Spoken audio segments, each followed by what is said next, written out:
Bab 62. Patung ilahi menghadap ke jauh, menghela nafas ke massa.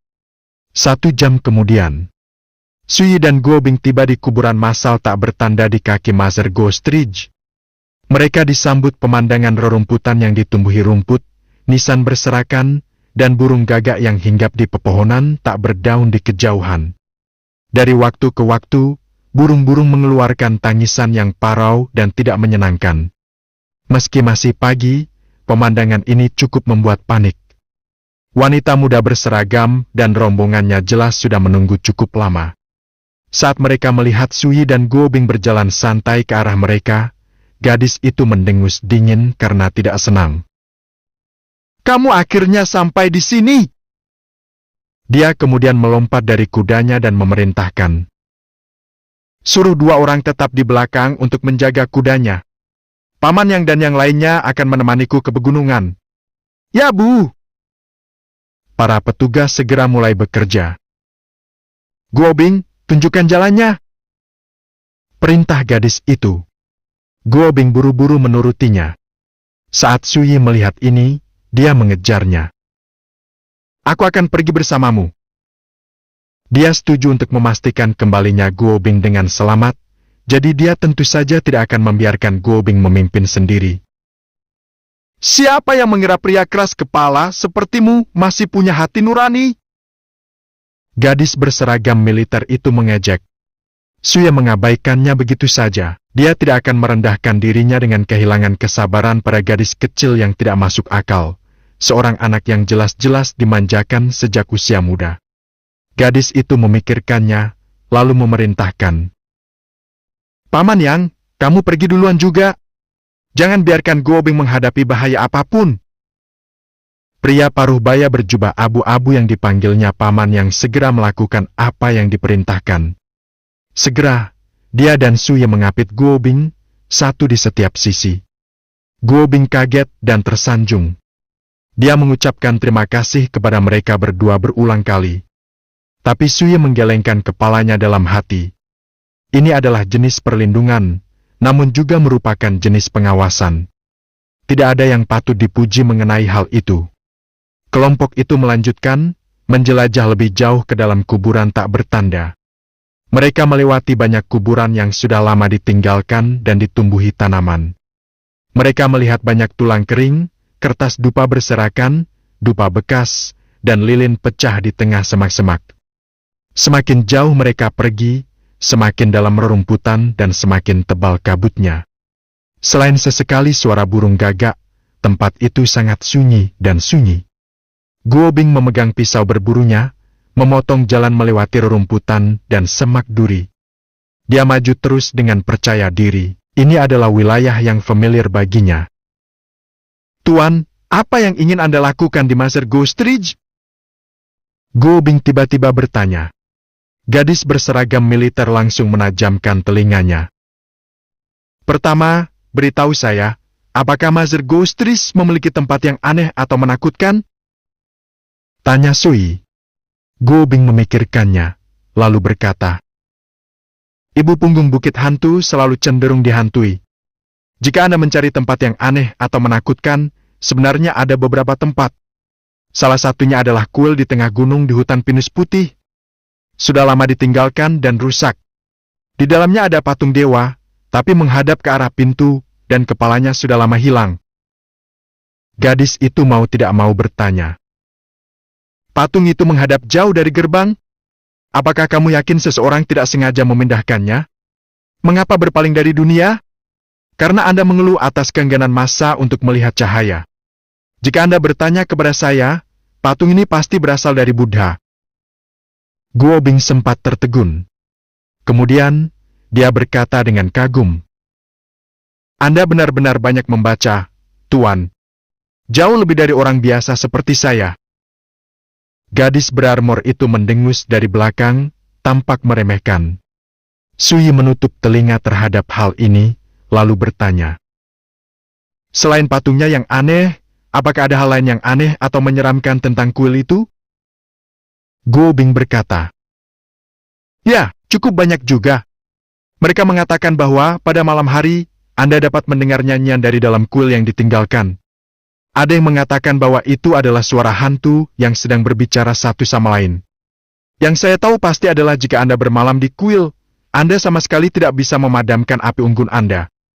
Jika tidak, hantu yang tersembunyi di kegelapan akan muncul untuk memangsa Anda. Insiden serupa telah terjadi berkali-kali di masa lalu. Hantu biasa tidak bisa menyakiti kita. Suara bangga dan percaya diri dari wanita muda lapis baja itu terdengar dari belakang mereka. Dia jelas-jelas mendengarkan. Bagaimana dengan Master Ghostridge lainnya? Tanya Sui. Guo Bing benar-benar pemetik obat yang paling mengenal Master Ghostridge. Dia melanjutkan untuk menjelaskan situasi dan tata letaknya secara rinci. Tapi hanya ada 3 tempat yang diperhatikan secara khusus oleh Sui. Yang pertama adalah kebun persik di sebelah barat Master Ghostridge. Itu diselimuti racun sepanjang tahun. Siapapun yang masuk, tidak peduli apakah mereka manusia atau hewan, tidak akan pernah menemukan jalan keluarnya. Yang lainnya adalah tempat yang disebut Jalan Hantu Gunung. Itu berada di sisi lain gunung. Jalan berkelok-kelok itu diselimuti kabut berwarna darah. Siapapun yang masuk ke dalamnya akan diserang oleh hantu dalam kegilaan yang gila-gilaan. Yang terakhir adalah bangunan yang berdiri di puncak Master Ghostridge. Itu hanyalah reruntuhan, tapi rumor mengatakan bahwa dahulu kala, itu adalah kuil Dewa Kota. Pada malam hari, batu giok Neonoloda Wisps muncul di sana. Siapapun yang masih hidup dan cukup bodoh untuk mendekat akan terbakar sampai ke tulang-tulangnya. Selain ketiga tempat tersebut, ada beberapa zona bahaya lainnya di Master Ghostridge. Tapi dari cara Sui melihatnya, mayat yang enam pemutusan pasti menghantui salah satu dari ketiganya. Selama dia memilih tempat yang tepat, tidak akan sulit untuk menemukan pembuluh darah roh yang tidak menguntungkan, rumput anamien, atau bunga yang ekstrim. Guo Bing, bawa kami dulu ke kebun persik itu. Gadis lapis baja itu tiba-tiba angkat bicara. Dia telah mendengar penjelasannya juga, dan dia telah mengambil keputusan. Guo Bing gemetar. Nona, itu tempat yang berbahaya. Tidak perlu mengatakannya lagi. Katanya, memotongnya. Pimpin saja. Kami menjamin keselamatan Anda. Guo Bing menghela nafas, lalu menoleh ke Sui. Bagaimana menurut Anda, Tuan? Tidak ada salahnya pergi ke sana dulu. Kata Sui enteng. Dia sudah mulai curiga bahwa dia dan gadis itu memiliki tujuan yang sama. Namun kekayaan alam adalah benda yang tidak memiliki pemilik, dan menemukannya hanyalah masalah takdir. Jika, ketika saatnya tiba, terjadi perkelahian, dia tidak akan bersikap sopan. Ketika dia mendengar ini, alis tipis gadis itu menyatu. Penjaga di sampingnya merendahkan suaranya dan berkata, Nona muda, tidak perlu khawatir. Jika dia mengganggu operasi kita bisa membunuhnya. Amen. Dia mendengus tapi tidak berkata apa-apa lagi. Saat ini, mereka sudah melewati kuburan tak bertanda. Guo Bing memimpin mereka melewati jalan yang kasar dan menuju Master Ghostridge. Setelah sampai, langit cerah tiba-tiba meredup. Semuanya diselimuti awan tebal dan gelap, menciptakan kegelapan. Angin gunung bertiup kencang, menggoyang pepohonan dan rerumputan. Kehadiran yang menyesakkan mulai merembes ke udara. Kabut yen yang menyeramkan meningkat di seluruh gunung, dan energi ganas menyebar. Ini benar-benar jenis tempat yang paling mungkin memunculkan hantu jahat. Kata Sui, seolah sedang melamun. Sekali melihat ke pegunungan, dan dia mengambil beberapa petunjuk. Semuanya, berhati-hatilah. Kita sudah memasuki pegunungan, dan kemungkinan besar kita akan menghadapi bahaya yang tidak terduga di sepanjang jalan. Kata Guo Bing. Dia mengeluarkan jimat pelindung dan menggantungkannya di lehernya, ekspresinya serius dan waspada. Semuanya, siapkan senjatamu. Jangan berpuas diri. Jika kita menghadapi bahaya, ingatlah untuk segera melindungi anak muda itu. Kata Paman Yang berpakaian abu-abu dengan sungguh-sungguh. Ya Pak, Para penjaga segera mengambil tindakan. Gadis berseragam militer juga menghunus pedangnya, hanya untuk melihat Sui hanya berdiri di sana, tidak memegang apapun kecuali tongkat bambu, seolah semua ini tidak ada hubungannya dengan dia. Terlepas dari dirinya sendiri, dia tercengang. Sesaat kemudian, dia mendengus, tiba-tiba ingin sekali bertemu dengan satu atau dua hantu dan melihat Sui ketakutan. "Elder Guo, pegang jimat bambu ini di tanganmu. Itu akan melindungimu." Sui mengeluarkan sebatang bambu berukuran 7 inci dan menyerahkannya kepada Guo Bing. Guo Bing terkejut, tapi meskipun dia bertanya-tanya apa gunanya perhiasan seperti itu, dia tetap buru-buru menerimanya. "Terima kasih, Pak."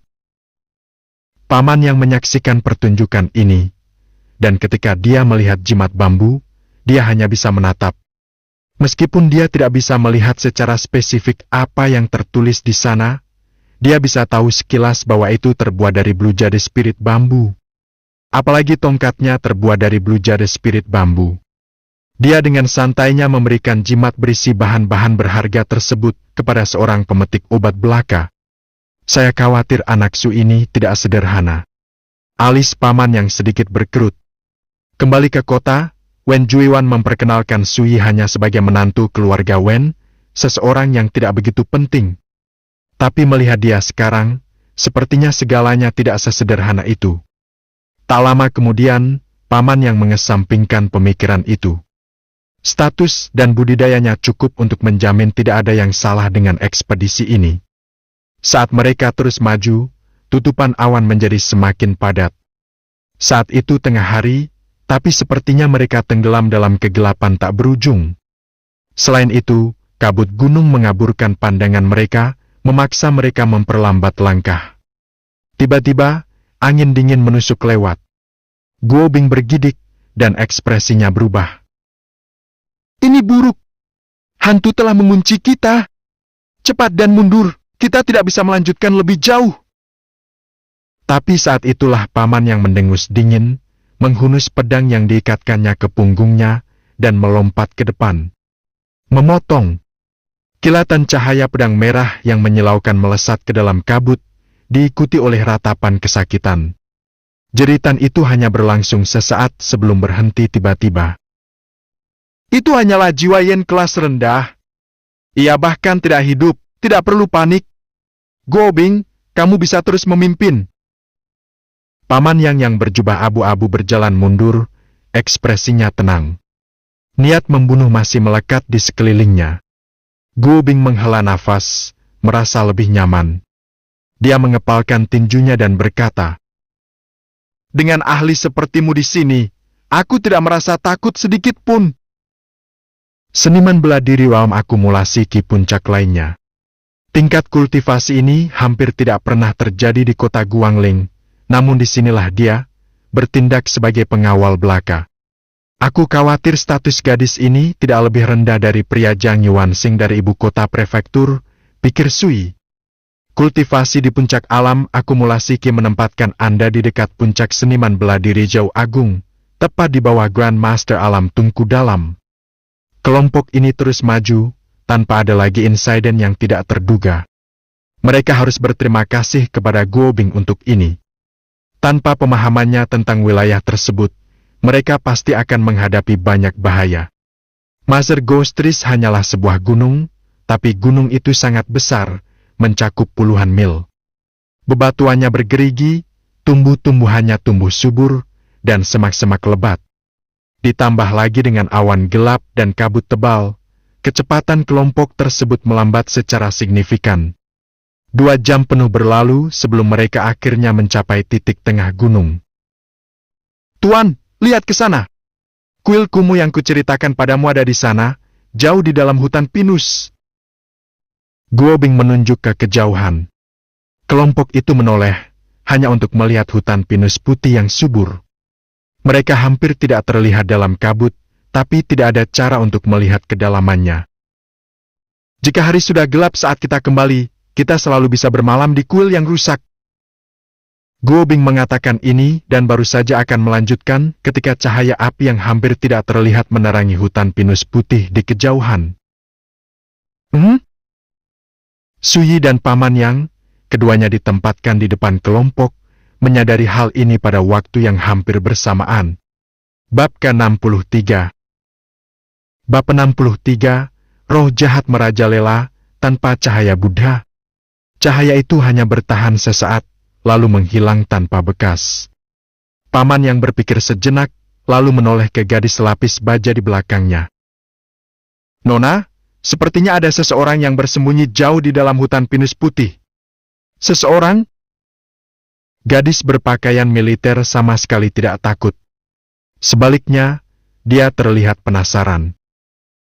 Apakah itu berarti seseorang telah datang ke Mazar Ghost Ridge, sama seperti kita? Kemungkinan besar, kata Paman Yang dengan suara rendah. Itu sebenarnya cukup menarik, kata gadis itu setelah berpikir sejenak.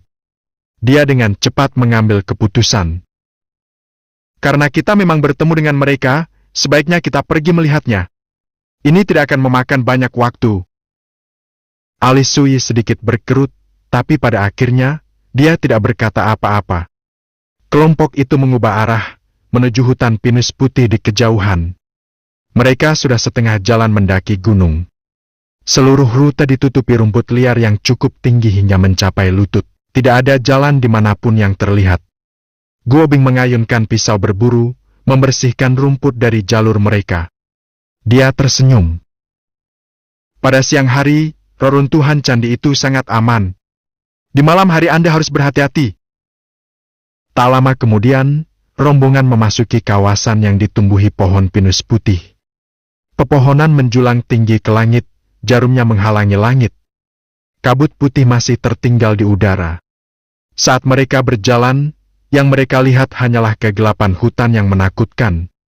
Tanah ditutupi lapisan tebal daun-daun busuk, udaranya menyengat. Tiba-tiba, Guo Bing, yang memimpin di depan, terhuyung. Jika Sui tidak bereaksi dan menangkapnya tepat pada waktunya, dia akan tersandung dan terjatuh. Saat Guo Bing melihat benda yang hampir membuatnya tersandung, darah di wajahnya mengering. Itu adalah tengkorak yang terkubur di dedaunan yang membusuk. Ia ternoda dan tertutup debu, matanya yang kosong menatap ke langit. Satu pandangan saja sudah cukup untuk membuat bulu kuduk berdiri. Namun, Sui hanya melihatnya sekilas, lalu membuang muka. Ayo pergi! Paman Yang dan yang lainnya juga menjaga ketenangan mereka, semuanya setenang mungkin. Itu hanya tengkorak, itu saja. Bagi seniman bela diri seperti mereka, pejuang yang telah mengalami pertempuran berdarah yang tak terhitung jumlahnya, itu bukanlah apa-apa. Namun tidak lama setelah mereka melanjutkan perjalanan, Suyi berhenti. Di kejauhan, ia melihat kulit-kulit layu demi kulit layu bergelantungan di pohon pinus putih. Ada lebih dari 100, semuanya digantung berdekatan. Mereka termasuk pria dan wanita, orang tua dan anak-anak. Tidak ada yang tersisa dari mereka kecuali kulit. Rambut mereka acak-acakan, dan pemandangan itu menakutkan untuk dilihat, terutama di hutan yang menyeramkan dan remang-remang. Ini! Pupil mata Paman Yang membesar. Dia jelas gelisah. Gadis berseragam militer mau tidak mau menjadi kaku. Hal-hal menyeramkan apa itu? Para penjaga di dekatnya mengepalkan senjata mereka dan mendekat padanya, ekspresi mereka serius. Guo Bing sudah sangat ketakutan hingga dia gemetar dari ujung kepala sampai ujung kaki, dan darah telah mengering dari wajahnya. Dia berkata dengan suara gemetar. Aku juga belum pernah melihat yang seperti ini sebelumnya. Bagaimana kalau kita pergi? Jangan takut, kata Suyi ringan. Itu hanya sekumpulan mayat yang sudah lama mati. Tiba-tiba, Paman Yang angkat bicara. Kalau tidak salah, mayat-mayat ini kemungkinan besar dimakan hidup-hidup oleh Gulworms. Dan di dunia ini, hanya gerbang pembawa kematian yang membangkitkan makhluk jahat seperti itu. Bukankah gerbang pembawa kematian sudah lama dihancurkan? Alis gadis berseragam itu terangkat. Nona, saya khawatir Anda tidak mengetahui cerita lengkapnya. Memang benar bahwa sekte pedang naga tersembunyi telah membasmi gerbang pembawa kematian bertahun-tahun yang lalu. Tetapi faksi sesat itu memiliki banyak murid, yang pada gilirannya memiliki murid mereka sendiri. Banyak pelaku kejahatan telah bersembunyi, sehingga mereka bisa lolos dari bencana. Paman yang melanjutkan dengan serius. Selama beberapa tahun terakhir, serangkaian insiden berdarah dan jahat telah terjadi di seluruh perbatasan Zhou Agung. Kami mencurigai keterlibatan gerbang Deathbringer. Dengan kata lain, gerbang pembawa kematian menunjukkan tanda-tanda bangkit dari abu. Dia berhenti, lalu mengerutkan kening. Melihat mayat-mayat yang digantung itu, meski angin dan hujan telah mengikis kulitnya, namun masih terawat baik dan sebagian besar utuh. Jelas sekali bahwa mereka meninggal dalam beberapa tahun terakhir. Ekspresi gadis berseragam itu berubah drastis. Bukankah itu berarti kemungkinan besar anggota gerbang Deathbringer bersembunyi di Master Ghost Ridge? Jangan takut, Nona, kata paman yang lembut. Pembudidaya sesat pada level mereka seperti tikus. Mereka hanya berani bersembunyi di pegunungan tandus dan sungai liar. Jumlahnya tidak banyak. Gadis itu menggertakkan giginya. Paman yang, aku curiga kuil yang ditinggalkan jauh di dalam hutan pinus putih telah menjadi tempat berkumpulnya para pelaku kejahatan di gerbang pembawa kematian. Saya ingin pergi menyelidiki. Kalau memang begitu, kita bisa meratakan tempatnya. Dengan melakukan hal ini, kami akan melaksanakan kehendak surga dan melindungi orang-orang dari bencana ini. Suyi terkejut. Dia tidak menyadari bahwa gadis yang tidak masuk akal dan suka memerintah ini begitu berani dan berhati besar. Baiklah. Paman yang mengangguk.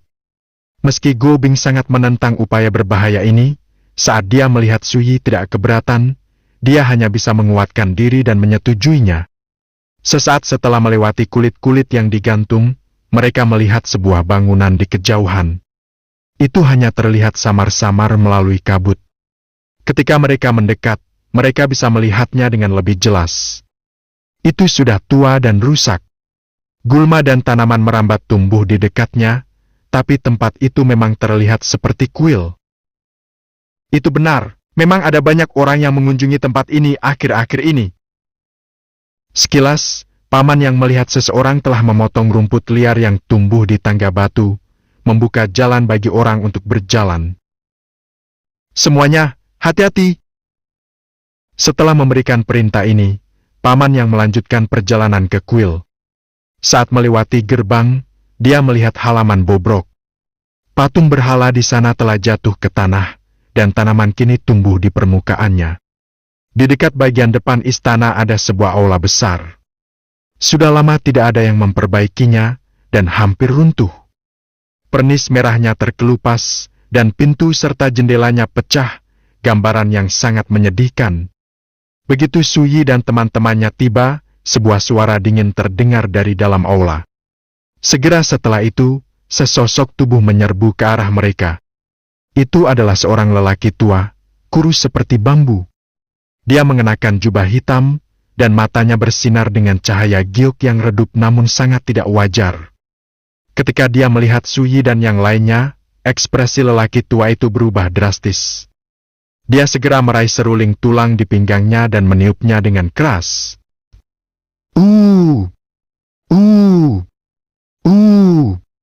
Suara seruling yang melengking memecah kesunyian, suaranya menusuk. Kamu mencari kematian! Ekspresi paman yang menjadi gelap. Dia menghunus pedangnya dengan suara dentang, lalu melompat ke depan, melintasi jarak 100 kaki dalam satu lompatan. Suara mendesing. Pedang sedingin es yang berkilau itu sepertinya terbakar. Sekarang bersinar dengan cahaya merah menyala yang menusuk saat dia mengayunkannya ke tengkorak lelaki tua itu. Penatua kurus itu berbalik dan lari kembali ke aula. Tapi dia setengah langkah terlalu lambat. Lampu pedang merah menebas, merobek luka panjang dan sempit di punggungnya. Darah segar keluar dari lukanya, dia hampir terbelah dua. Gedebuk. Ketika lelaki tua kurus itu jatuh ke tanah, dia menjerit. Jangan pernah berpikir untuk keluar dari sini hidup-hidup. Sebelum kata-katanya selesai bahkan bergema di seluruh halaman, dia menghembuskan nafas terakhirnya. Paman yang mendekat, lalu mengambil seruling tulang lelaki tua itu. Setelah memeriksanya, dia tidak bisa menahan diri untuk tidak mengerutkan kening. "Paman Yang, apakah lelaki tua itu adalah iblis dari gerbang pembawa kematian?" Gadis itu bergegas, tetapi ketika dia melihat mayatnya, dia tampak sedikit kecewa. "Tidak, dia terlihat agak terlalu lemah. Dia bahkan tidak bisa memblokir satupun seranganmu. Itu hanya seekor anak ayam kecil pada tahap pemurnian otot di alam sirkulasi darah," kata Paman Yang. Dia mengerutkan kening. "Tapi seruling tulang yang dia mainkan tadi jelas merupakan seruan untuk bala bantuan. Saya khawatir ada banyak anggota gerbang kematian lainnya di daerah tersebut.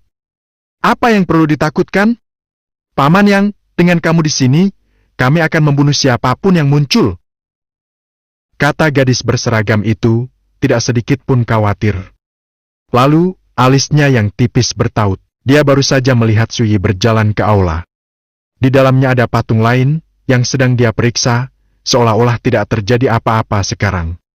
Dia berjalan ke arahnya dengan kakinya yang panjang seperti batu giok, lalu bertanya dengan gusar. "Hei, tidakkah kamu menyadari bahwa kami baru saja menyelamatkan hidupmu? Tapi alih-alih berterima kasih kepada kami, Anda punya waktu dan energi untuk melakukan semua hal itu?" Suyi tercengang. "Anda menyelamatkan hidup saya?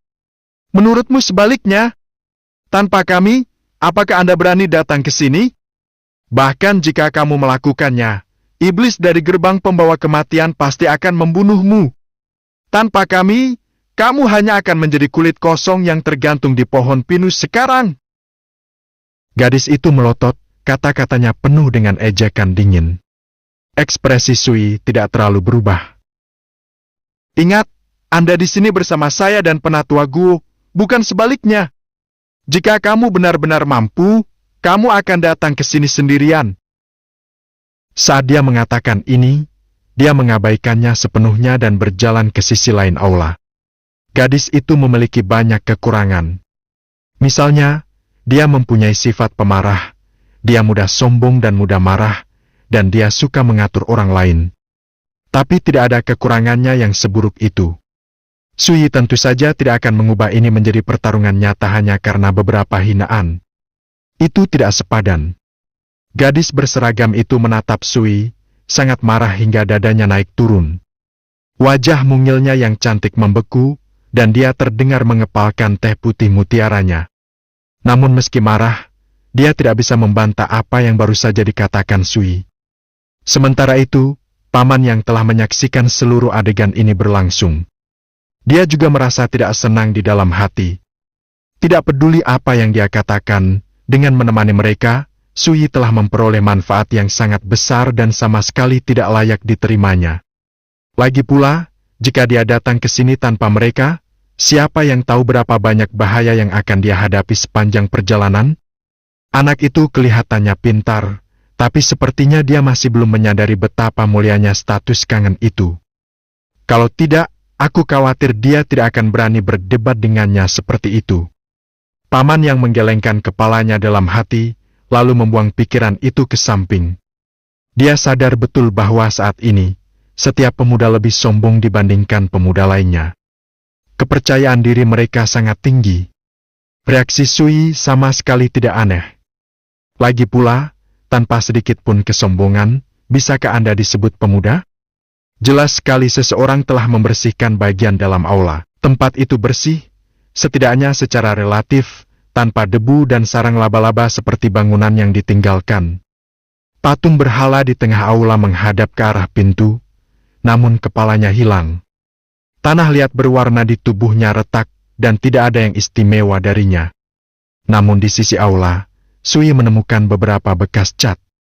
Catnya berbintik-bintik dan rusak, warnanya tidak jelas, namun samar-samar dia masih bisa melihat bahwa dinding yang dicat itu menggambarkan makhluk hidup yang terjebak dalam penderitaan dunia biasa. Seorang bodhisattva berdiri di tengah-tengah massa yang bodoh, dengan ekspresi welas asih. Mereka tampak sedang menyampaikan khotbah. Mereka melihat penderitaan massa dan ingin membagikan doktrin mereka dan menebus masyarakat.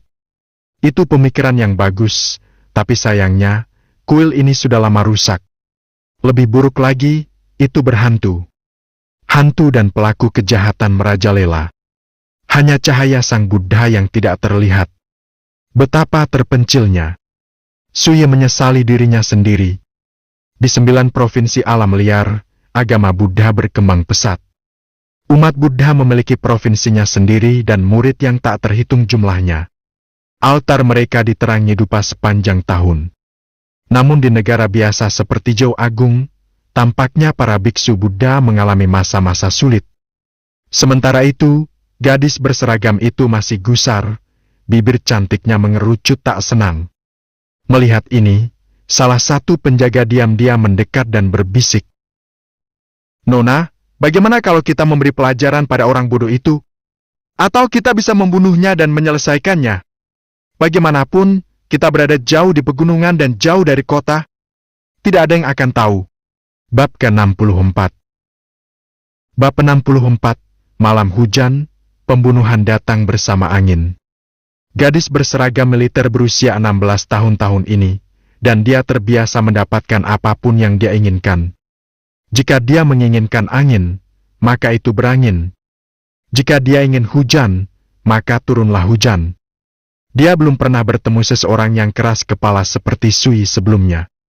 Dia sangat sadar bahwa orang-orang yang berkerumun di sekitarnya tidak takut padanya, melainkan otoritas klan di belakangnya. Tapi dia tidak pernah menyangka betapa buruknya rasanya bertemu seseorang yang benar-benar tidak terintimidasi olehnya.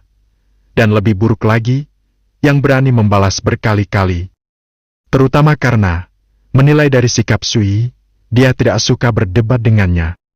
Hal ini memberikan pukulan besar terhadap rasa harga dirinya. Namun, ketika dia mendengar saran penjaga itu, dia tetap mengatupkan giginya dan menolak. Harga dirinya yang sombong membuatnya tidak mau membiarkan orang lain melakukan pekerjaan kotornya seperti itu. Dia menarik napas dalam-dalam, lalu memerintahkan. "Ke depan, tidak peduli bahaya apapun yang dihadapi pria itu. Jangan lakukan apapun untuk menyelamatkannya kecuali dia menundukkan kepala dan memohon." Dia tidak berusaha merendahkan suaranya, seolah dia meremehkan kerahasiaan, atau seolah dia ingin Sui mendengarnya. Sayangnya, yang dia lihat hanyalah punggungnya. Dia tidak menoleh ke arahnya. Sepertinya dia tidak menganggap serius kata-katanya. Hal ini membuatnya mengertakkan gigi karena marah.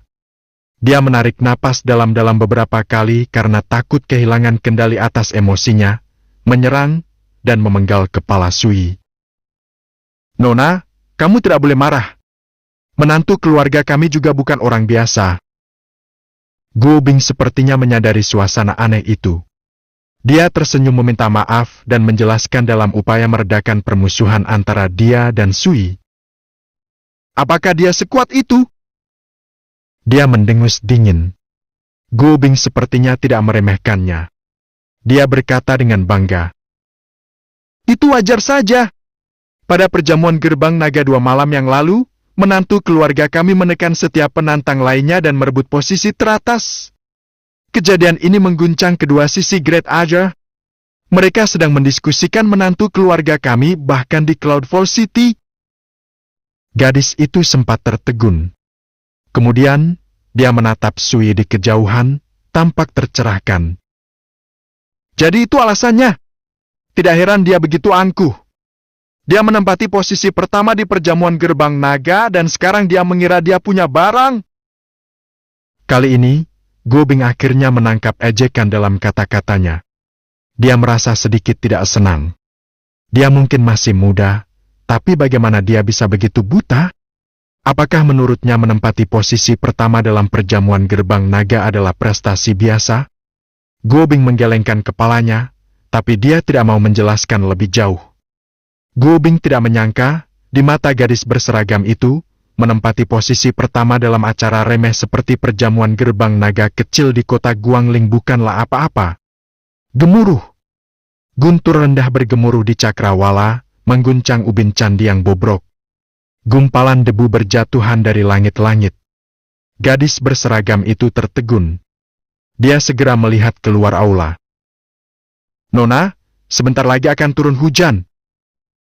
Paman yang mengerutkan alisnya. Seniman bela diri adalah yang paling peka terhadap perubahan di langit dan bumi.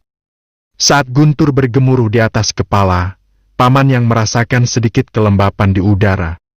Benar saja, tak lama setelah gemuruh di kejauhan itu, hujan mulai turun deras, membuat seluruh langit dan bumi menjadi gelap, seolah-olah malam sudah tiba. Tetesan air hujan bergemerincing di atap candi secara berurutan. Hujan dan awan gelap menyelimuti hutan pinus putih yang menjulang tinggi di kejauhan. Kilatan petir yang sesekali terjadi di dalam awan menyinari pepohonan. Di tengah angin kencang dan hujan, mereka tampak seperti sekelompok hantu dan goblin yang memamerkan gigi dan mengayunkan cakarnya. Dingin, gelap, dan mengesankan. Guo Bing berteriak ketakutan. "Cepat, nyalakan api! Master Ghost Ridge paling berbahaya saat hujan. Apapun yang Anda lakukan, Anda tidak bisa keluar. Kalau tidak, kamu pasti celaka." Seringainya yang berkerut dan terus-menerus dipenuhi dengan teror. Paman yang langsung menjadi serius. Karena tidak berani lalai, ia memerintahkan yang lain. "Beberapa dari kalian harus menyalakan api. Sisanya, buang mayatnya, lalu berjaga di luar aula besar. Pastikan benar-benar tidak ada penjahat yang menyelinap di bawah naungan hujan." Para penjaga segera mulai bekerja. Tak lama kemudian, mereka telah menyalakan api yang berkobar, yang membubarkan suasana gelap dan menyeramkan di aula besar. Gadis itu dan pengawalnya duduk mengelilingi api. Beberapa penjaga membawa makanan yang mereka tawarkan kepada gadis itu. Ada anggur, daging, dan minuman ringan. Sebenarnya itu cukup mewah. Gadis itu mengambil sebagian anggur dan daging dan memberikannya kepada Guo Bing. "Menelan!" Dia menelan ludah, lalu menatap keluar aula besar, tampak agak ragu-ragu. "Pak, kemungkinan besar sudah siang. Bagaimana kalau kamu ikut makan bersama kami juga?" Sui hanya berdiri di bawah atap, menatap hujan di kejauhan. "Jangan khawatirkan aku." Gadis berseragam itu mendengus. "Makanan ini bukan untukmu sejak awal." Waktu berlalu. Gadis itu dan rombongannya segera merasa kenyang, tetapi di luar masih deras, dan hujan tidak menunjukkan tanda-tanda akan reda. Sui sudah lama kembali ke aula. Dia duduk sendirian, menghadap jauh dari patung di depan gerbang, matanya terpejam dalam meditasi hening. Patung itu berpaling dari masyarakat. Dan Sui. Dia berbalik dari patung itu. Keduanya saling melengkapi. Gedebuk. Gedebuk. Gedebuk. Hujan turun di atap, dan kabut membubung di kegelapan. Di luar, hujan turun deras, dan angin kencang, namun di dalam aula besar, api unggun terasa hangat. Paman yang membawa pedang yang biasanya dia ikat di punggungnya di atas lutut. Dia menghadap pintu gerbang, punggungnya lurus sempurna. Matanya terpejam saat dia memulihkan energinya. Para penjaga lainnya diam-diam berbicara di antara mereka sendiri. Guo Bing sedang meringkuk di salah satu sisi api, tampak gelisah. Dia tahu bahwa hujan dengan intensitas sebesar ini kemungkinan besar tidak akan reda saat malam tiba. Ini berarti kemungkinan besar mereka harus bermalam di kuil yang ditinggalkan. Gadis berseragam itu sudah agak tidak sabar. Dia bergumam. "Sudah lama sekali. Mengapa para penjahat di gerbang pembawa kematian itu belum muncul?" Segera setelah dia mengatakan itu, mata Sui terbuka.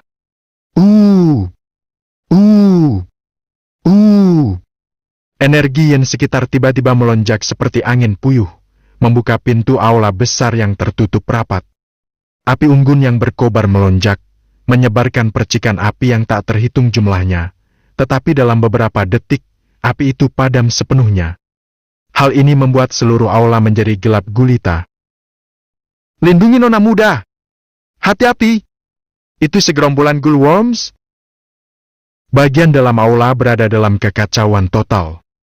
Teriakan para penjaga dan suara senjata yang terlepas dari sarungnya bergema di seluruh aula besar yang gelap gulita. Pada saat yang hampir bersamaan, Guo Bing merasa dirinya terangkat ke udara, Seseorang telah mencengkeram bagian belakang kemejanya. Perkembangan yang tiba-tiba satu demi satu telah membuatnya takut hampir kehabisan akal, tetapi saat dia hendak berteriak dan meronta, suara tenang Sui berbisik ke telinganya. "Elder Go, jangan panik." Go Bing terdiam, tertegun. Kemudian, dia menghela napas dan berhenti meronta. Aula itu sangat gelap sehingga mereka tidak dapat melihat apapun.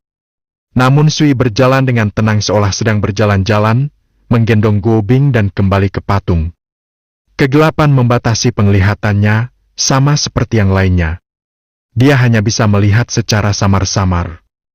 Tapi ini tidak menghalangi pergerakannya. Sebaliknya, suasana seperti ini meningkatkan kepekaannya. Perkelahian sudah terjadi di seluruh aula. Suara pembantaian dan benturan senjata terdengar bersamaan dengan langkah kaki yang tergesa-gesa, berubah-ubah, dan nafas yang pelan dan berat. Ada juga suara berderak dan sesuatu yang melayang di udara. Seluruh aula besar berada dalam kekacauan, terjerumus ke dalam bahaya yang tak tertandingi. Itu cukup membuat jantung seseorang berdebar kencang. Dentang! Tiba-tiba, Sui menggoyangkan pergelangan tangannya, dan Modeles melesat dari sarung bambunya. Dengan kilatan cahaya dingin, dia menikam 10 atau lebih gulwom yang meluncur ke arahnya. Tubuh mereka hancur berkeping-keping dan berserakan. Go Bing berkeringat dingin. Dia sama sekali tidak merasakan bahaya yang tiba-tiba dan akan datang ini.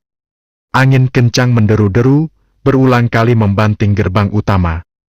Gulwom dalam jumlah yang tidak dapat diketahui melonjak ke dalam gedung, mengendarai arus udara yang sangat dingin.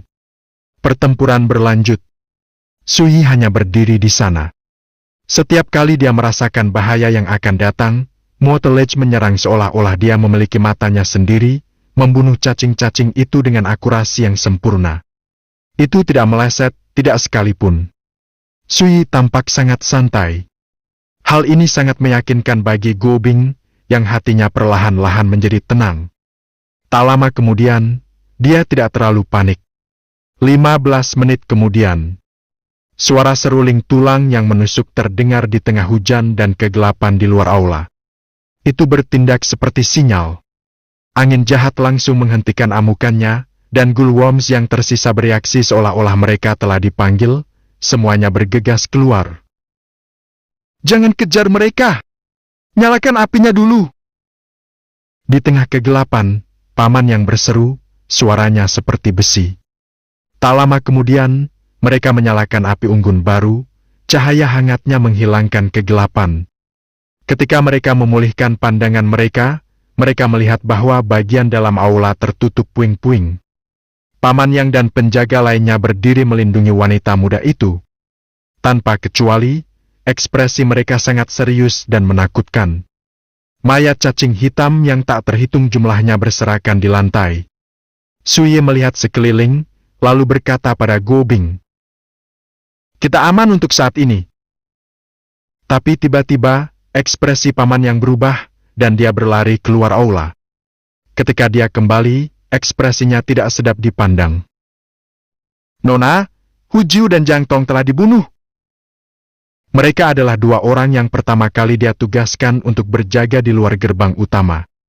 Tapi ketika paman Yang keluar untuk memeriksa mereka sudah tergeletak di tanah, mati, lebih dari separuh daging mereka dimakan. Pemandangan itu sangat brutal dan menakutkan. Mata gadis berseragam itu melebar, dan darah mengalir dari wajahnya yang cantik. Selama bertahun-tahun hidupnya, dia belum pernah melihat sesuatu yang begitu brutal sebelumnya. Untuk sesaat, kombinasi kemarahan dan kesedihan membuatnya benar-benar bingung. "Nona, bagi seniman bela diri seperti kita, hidup dan mati adalah hal biasa. Tidak perlu terlalu kesal." Paman Yang menghampirinya dan berkata dengan lembut, "Ayahmu setuju untuk mengizinkan aku membawamu ke sini karena dia ingin kamu merasakan lebih banyak pengalaman dunia. Hanya dengan begitu kamu bisa benar-benar dewasa." Gadis itu tampak agak sedih. Dia menghela nafas. "Tapi menurutku tidak ada orang yang akan mati dalam ekspedisi ini. Ini baru permulaan." Tiba-tiba Sui menyela. Kalau tidak salah, malam ini tidak akan damai sama sekali. Tugas yang ada adalah mempersiapkan pertempuran. Kami tidak punya waktu untuk berduka. Apa urusanku denganmu? Bentak gadis itu. Dalam pertarungan tadi, kamu tampaknya tidak begitu terampil. Sebaliknya, kamu bersembunyi lebih cepat dari kami semua. Paman yang berbisik. Nona, dia benar. Kemungkinan besar kita akan segera menghadapi pertempuran brutal. Ekspresinya sangat serius. Sepertinya dia juga merasakan betapa berbahayanya situasi mereka. Ekspresi gadis itu berubah. Apakah ada orang lain yang akan mati? Paman yang terdiam beberapa saat. Saya akan melakukan yang terbaik untuk tidak membiarkan hal seperti itu terjadi lagi. Dia terdiam sejenak. Dia mempercayai paman yang lebih dari siapapun di sini. Bahkan jika dia mengatakan itu, betapa berbahayanya malam ini. Saat itulah alis Sui terangkat, dan dia melirik keluar aula. Apa yang dia lihat adalah sesosok berjalan santai melewati gerbang utama candi. Meski gelap dan hujan lebat, dia tampak percaya diri dan sangat tenang. Bab 65, mengusir hantu gunung dengan kipas lipat, pedang embun beku surgawi tanpa hambatan. Hujan turun deras, dan malam gelap seperti tinta, namun seseorang berjalan santai di sekitar kuil yang rusak. Pemandangan yang tidak biasa dan meresahkan ini langsung membuat Paman Yang dan penjaga lainnya gelisah. Mereka menyiapkan senjatanya, dan langsung bersiaga tinggi. Saat sosok itu semakin dekat, Sui dan yang lainnya akhirnya melihat penampilan mereka dengan jelas. Dia adalah seorang pria dengan sepatu bot panjang bermotif awan.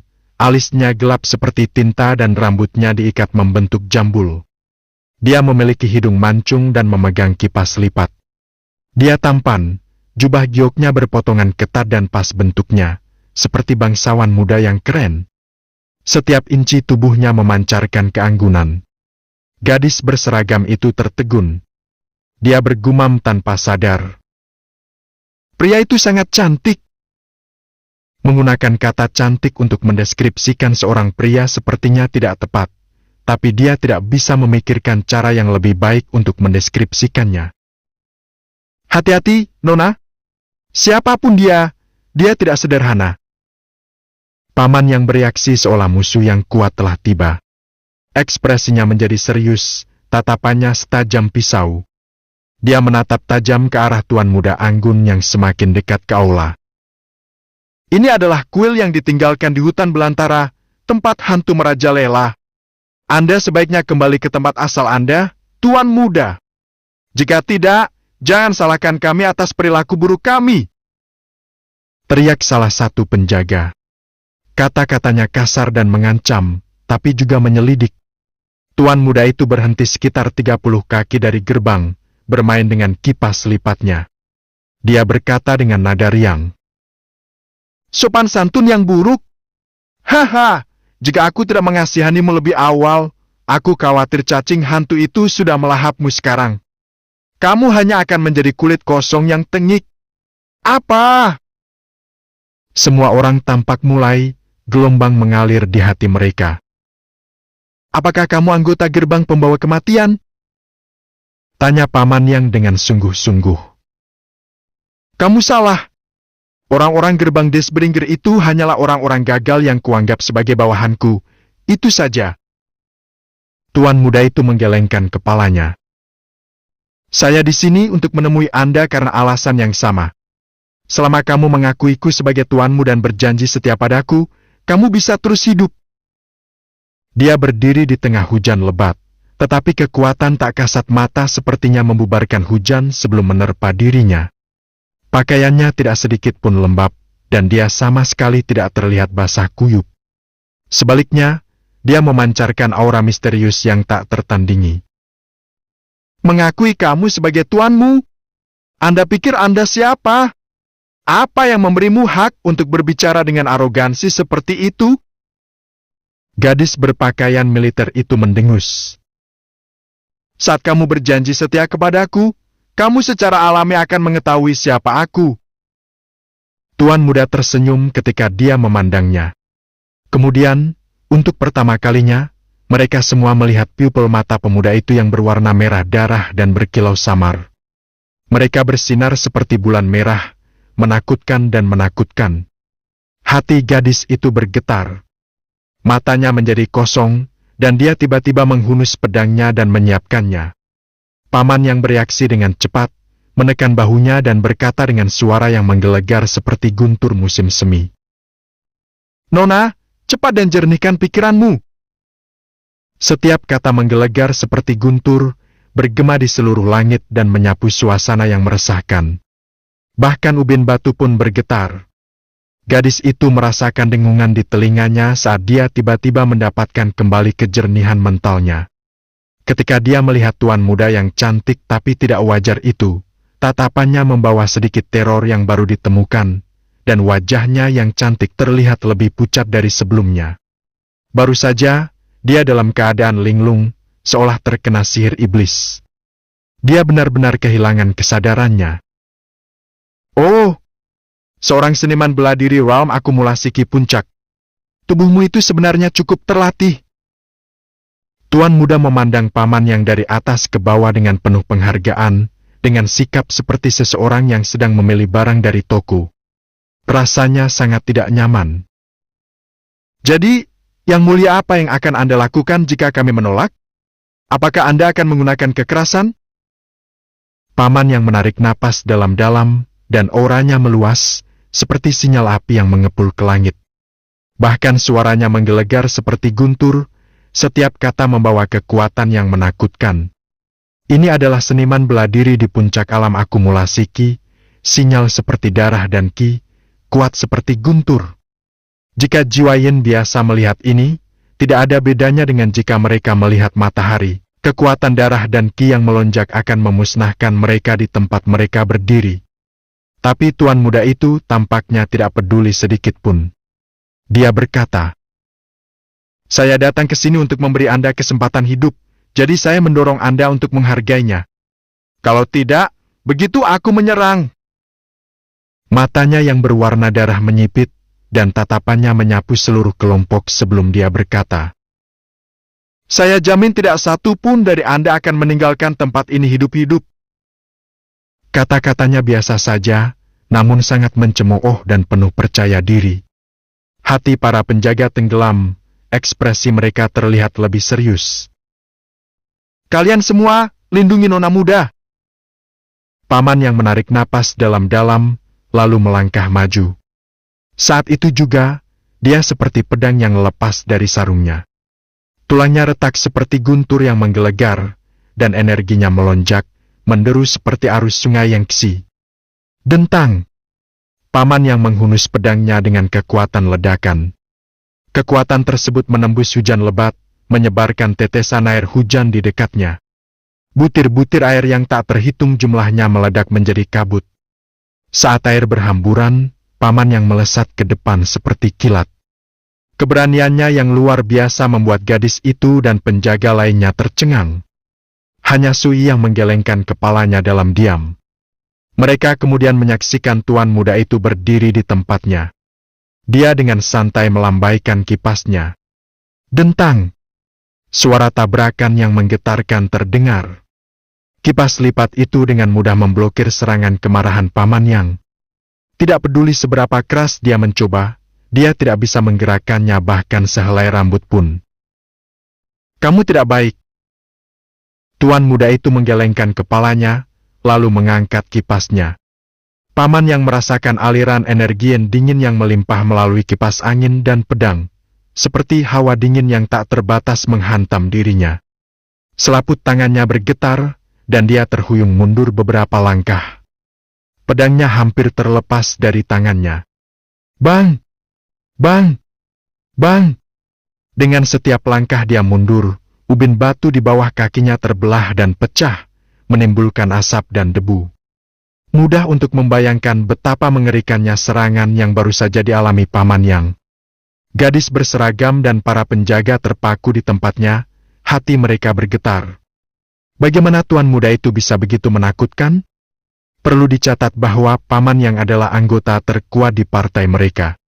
Di 19 kota di prefektur Cloud River, dia adalah pakar puncak, nomor 2 setelah Grandmaster. Namun sekarang, seorang pemuda telah membuatnya terhuyung mundur dengan ayunan kipas lipat yang santai dan bersahaja. Alam Grandmaster! Ekspresi Paman Yang tidak sedap dipandang. Dia benar-benar tercengang. Seorang guru besar. Tuan muda itu berhenti sejenak, berpikir, lalu berkata, seseorang dengan level itu bahkan hampir tidak bisa melawan saya. Saya baru saja berurusan dengan orang tua setingkat itu. Sayangnya, dia akhirnya lolos.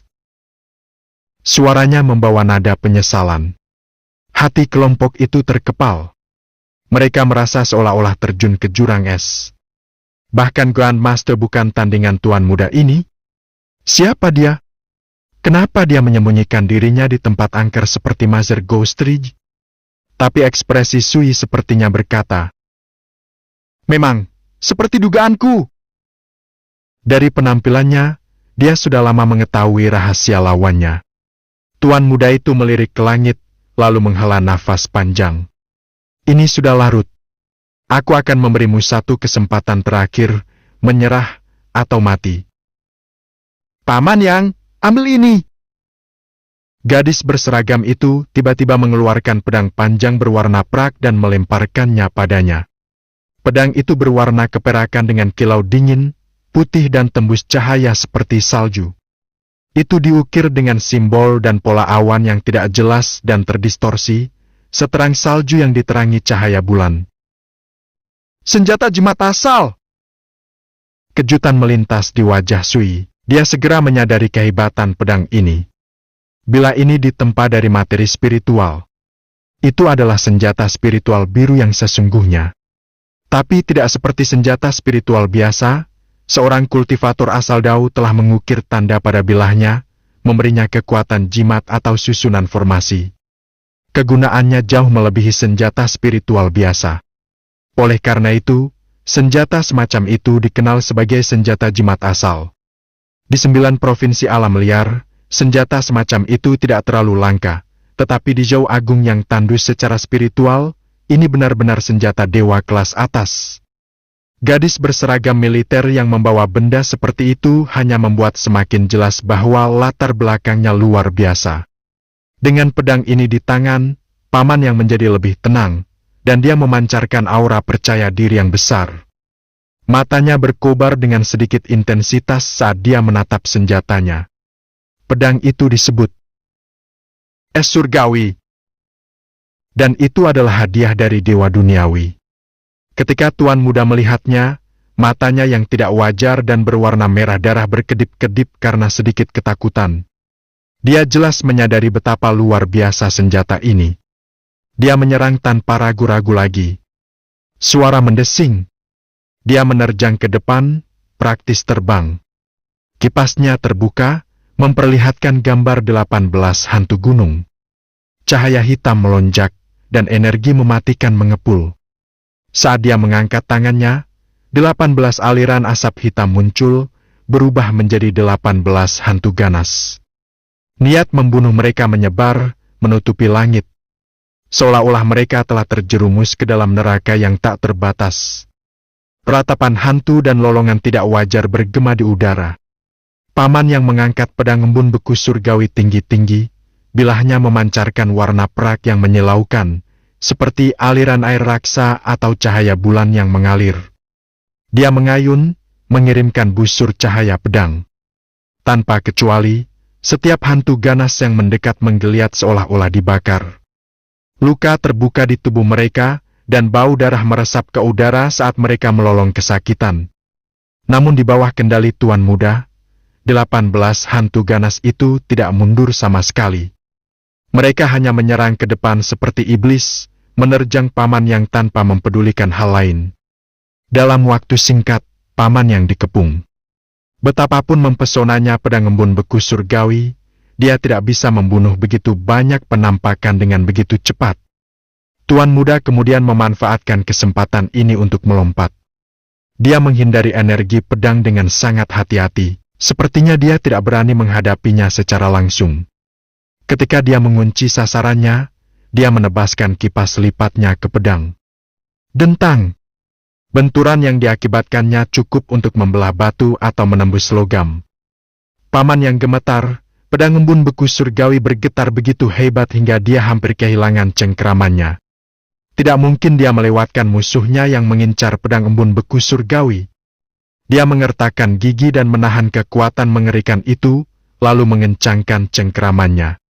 Dia mengerahkan seluruh kekuatan martial Dao-nya dan bertarung dengan sekuat tenaga.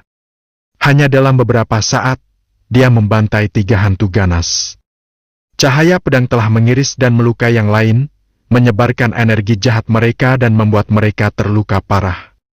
Tuan muda itu mendengus dingin, lalu melesat ke depan dengan cepat, mengincar gadis berseragam militer yang berdiri di dekat pintu gerbang. "Omong kosong!" Paman yang segera merasakan ada yang tidak beres, berteriak. "Cepat gunakan busur God Shadow-mu! Jangan biarkan dia mendekat!" Para penjaga di dekat wanita muda itu tidak ragu-ragu. Mereka masing-masing segera menarik busur panah yang tampak khas, lalu memasang baut tajam pada tali busur yang kencang. Busur bayangan dewa. Ini adalah busur panah kelas tertinggi yang tersedia untuk pasukan Jauh Agung. Itu termasuk baut besi yang sulit dipahami, dan ketika ditembakkan, mereka memiliki kekuatan yang cukup untuk membunuh seniman bela diri akumulasi ki biasa. Jika mereka dikepung, bahkan Grand Master Martial Dao pun akan menderita luka yang parah. Tentu saja, Grand Master tidak akan sebodoh itu dengan hanya berdiri di sana dan membiarkan diri mereka dikelilingi. God Shadow keras bau sangat merusak, tapi umurnya pendek. Setelah menembakkan 30 baut saja, mereka hanya menjadi besi tua. Namun meski begitu, satu God Shadow crossbow bernilai lebih dari 10.000 tael prak. Jika Anda memasukkan harga baut besi muskil, harganya bahkan lebih tinggi. Perlu dicatat bahwa metode pembuatan dan penggunaan busur panah ini berada di bawah kendali ketat salah satu dari 9 raja non-Jauh. Raja yang bermarga luar. Raja penelan laut di dinasti Jauh Agung. Mereka jarang dipublikasikan ke publik. Setiap faksi yang mampu memperolehnya pasti memiliki latar belakang yang kuat dan akar yang dalam.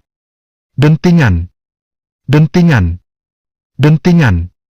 Saat para penjaga menarik pelatuknya, hujan lebat baut panah melesat dengan suara ratapan yang memekakan telinga.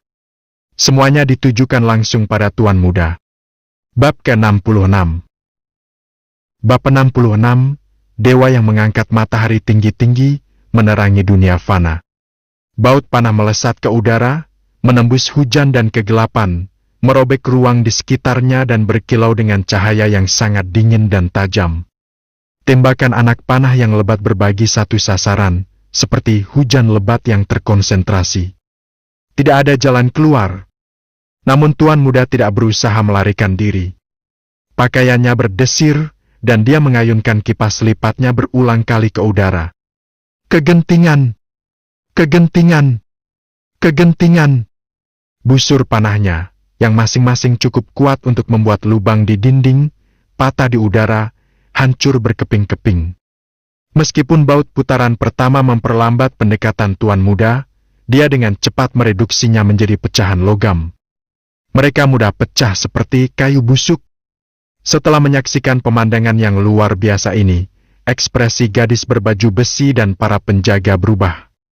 Ini adalah pertama kalinya mereka menyaksikan seseorang menerobos serangan gabungan terkonsentrasi dari begitu banyak busur God Shadow dengan begitu mudah.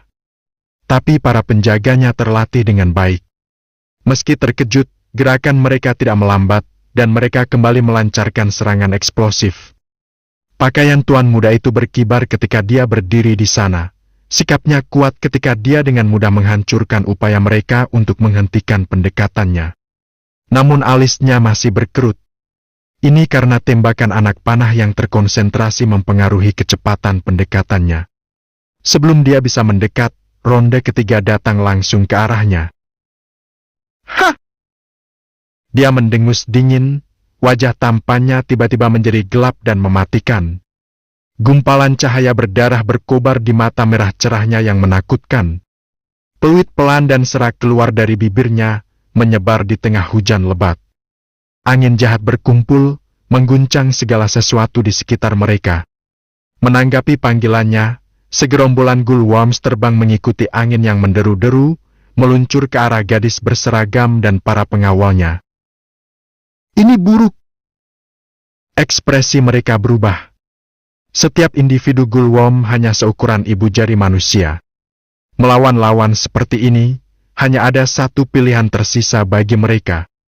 Mereka membuang gad sedau keras baus mereka, mengeluarkan bilahnya, dan menebas cacing-cacing itu.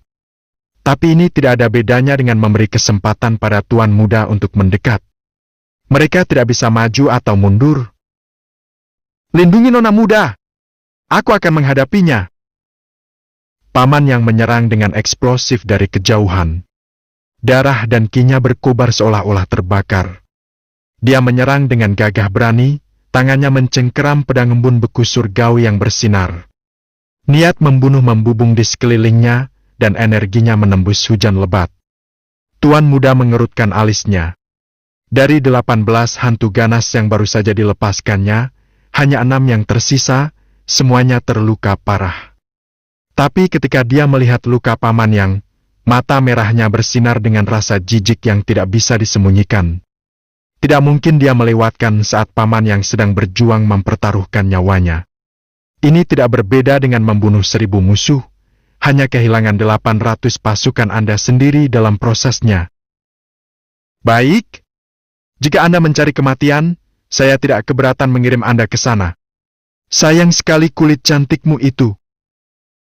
Tuan muda menghela nafas. Astaga! Dia tiba-tiba berbalik. Saat dia mengibarkan kipasnya, rentetan energi jahat dan hantu melonjak, seperti pisau yang tak terhitung jumlahnya. Dia jelas tidak menahan diri lagi. Kali ini, dia menyerang untuk membunuh. Energi gelap dan mengerikan melonjak, seperti arus bilah tajam yang tak terhitung jumlahnya, mendatangkan malapetaka di tengah hujan dan kegelapan. Paman yang menyerang tanpa rasa takut dengan pedangnya, tapi dia sangat menyadari betapa berbahayanya situasi mereka. Lawan mereka terlalu menakutkan. Dia setara dengan seorang Grandmaster, atau mungkin bahkan lebih kuat. Selain itu, masih ada 4 hantu ganas yang tersisa, dan mereka bertarung sekuat tenaga, tanpa mempedulikan keselamatan mereka sendiri. Jika bukan karena Heavenly Frost Sword, dia tidak mungkin bisa bertahan selama ini. Yang lebih membuatnya khawatir adalah gadis itu dan teman-temannya juga diserang. Gulworms mengepung mereka. Bahkan jika dia membiarkan tuan muda itu sibuk, mereka tidak memiliki kesempatan untuk melarikan diri sama sekali. Jangan bilang, kita benar-benar akan mati di sini. Hati paman yang dipenuhi kepahitan yang tak terlukiskan. Pada akhirnya, dia terlalu percaya diri. Dia berasumsi bahwa puncak budidaya akumulasi kinya sudah cukup untuk melawan hantu atau goblin yang menghantui Mother Ghost Ridge. Siapa yang menyangka, begitu memasuki pegunungan, dia akan menghadapi musuh yang sangat kuat. Gemuruh. Langit menjadi gelap, seolah malam telah tiba. Angin kencang merajalela. Kuil bobrok itu sekarang menjadi medan perang para Asura, pertempuran mereka mengguncang langit. Dengan begitu banyak orang yang melindunginya, gadis berseragam itu tidak perlu khawatir, setidaknya untuk saat ini. Namun meski begitu, wajahnya yang cantik pucat pasi, kepanikan dan ketakutan tergambar di wajahnya. Dia tumbuh dalam kemewahan. Tetapi meskipun statusnya lebih tinggi, dia masih seorang gadis berusia 16 tahun. Kapan dia pernah mengalami kekerasan dan pertumpahan darah seperti itu? Terutama karena kesulitan mereka saat ini tidak hanya berbahaya, itu menakutkan dan menakutkan. Ini sangat menghantui. Konflik dengan hantu tidak seperti pertarungan biasa antar seniman bela diri. Pikiran gadis itu menjadi kosong. Dia tidak tahu harus berbuat apa. Biarpun mereka ingin lari sekarang, sudah terlambat. Jangan bilang kita semua akan mati di sini. Ekspresi gadis itu suram. Dia merasa diliputi penyesalan yang tak terlukiskan.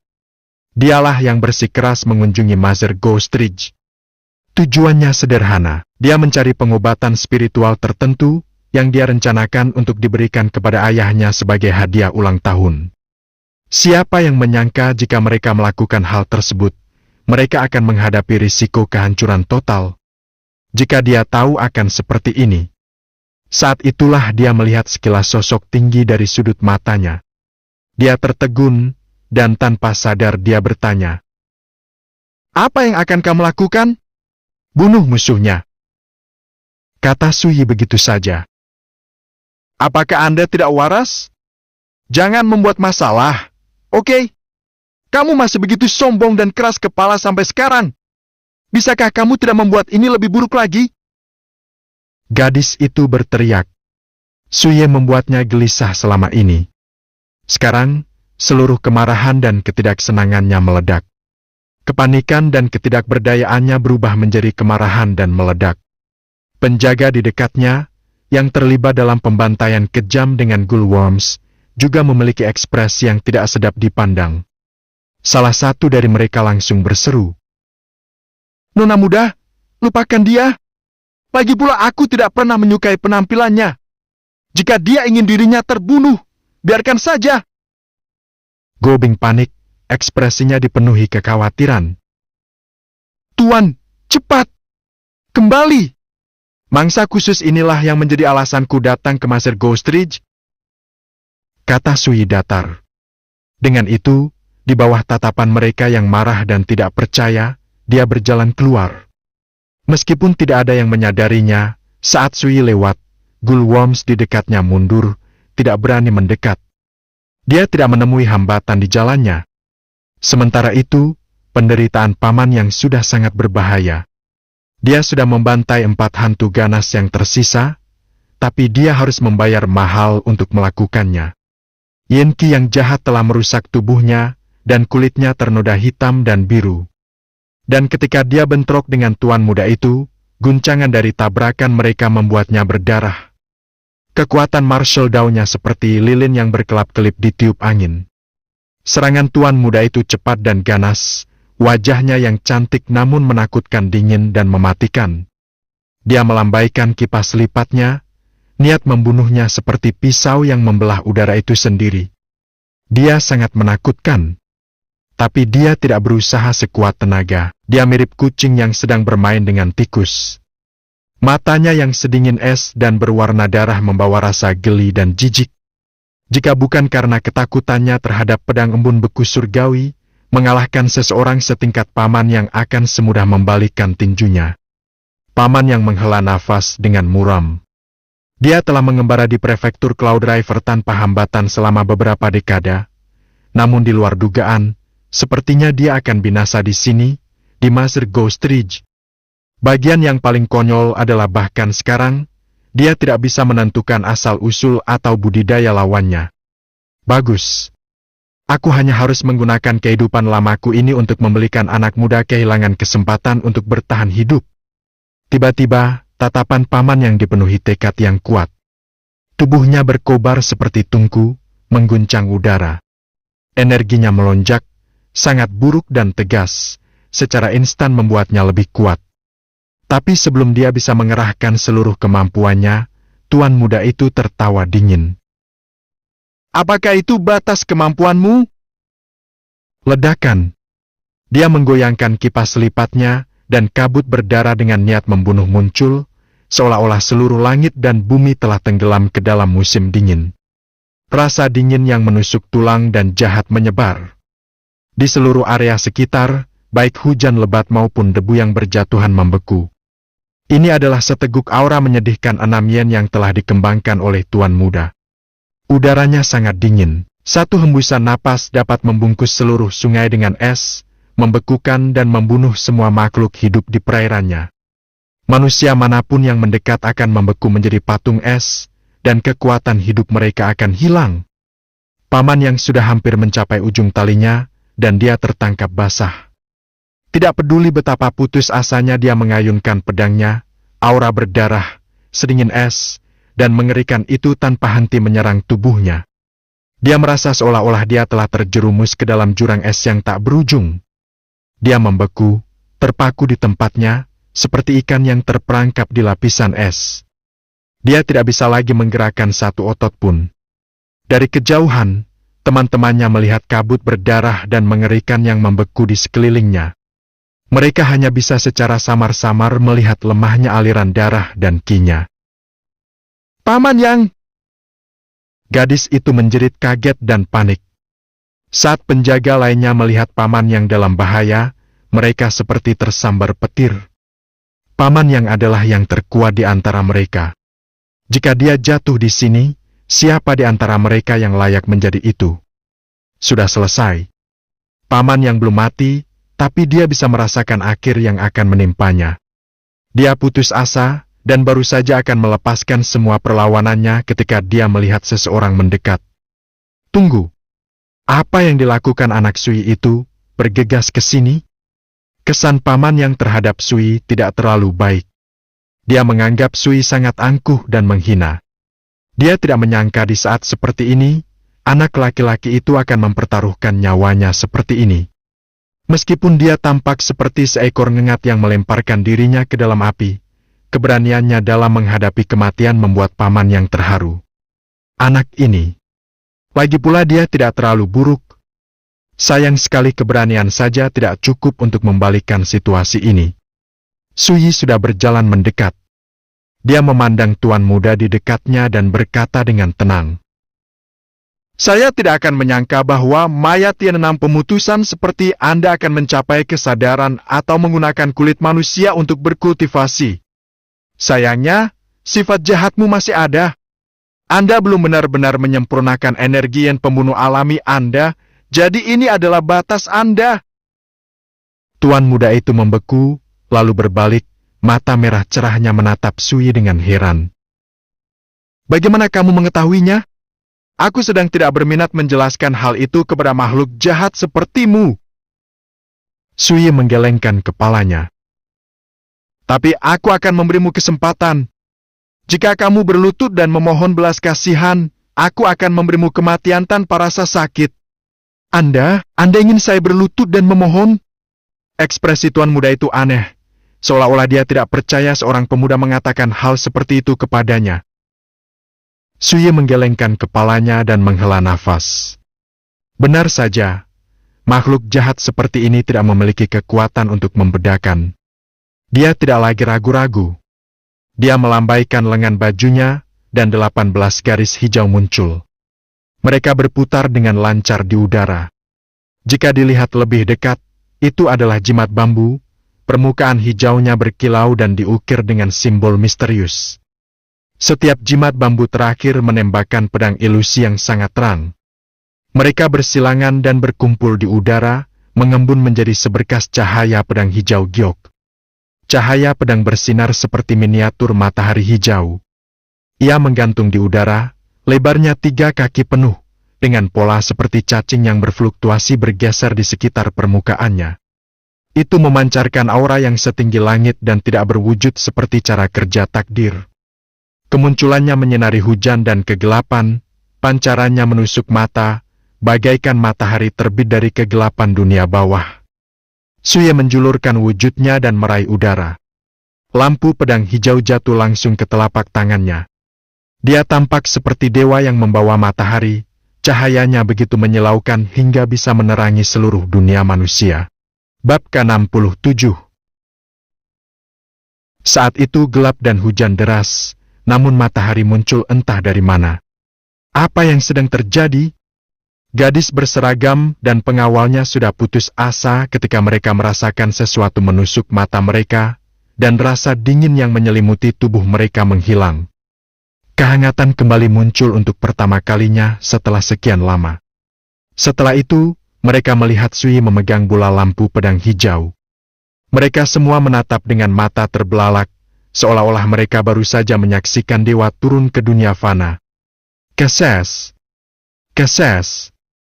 Keses! Gulworms yang mengelilingi gadis itu dan para pengawalnya menghilang, seperti salju yang mencair ke dalam air. Tubuh mereka berubah menjadi asap hitam dan menghilang. Paman yang sudah mendekati batas kemampuannya ketika merasakan hawa dingin mengerikan yang membekukan darahnya dengan cepat menghilang. Dia merasa seperti orang yang hampir tenggelam ketika seseorang tiba-tiba menariknya ke pantai. Senang, tapi juga bingung.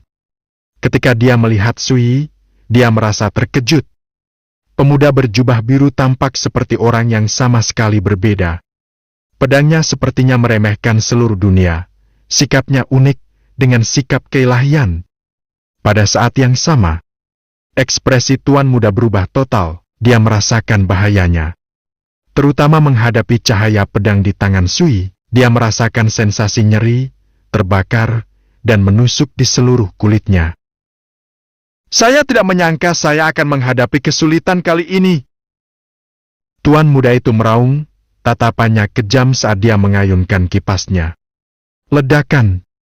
Arus energi jahat berwarna darah yang dingin berkali-kali lipat lebih kuat dari sebelumnya melonjak menuju Sui, seperti air banjir yang menerobos bendungan.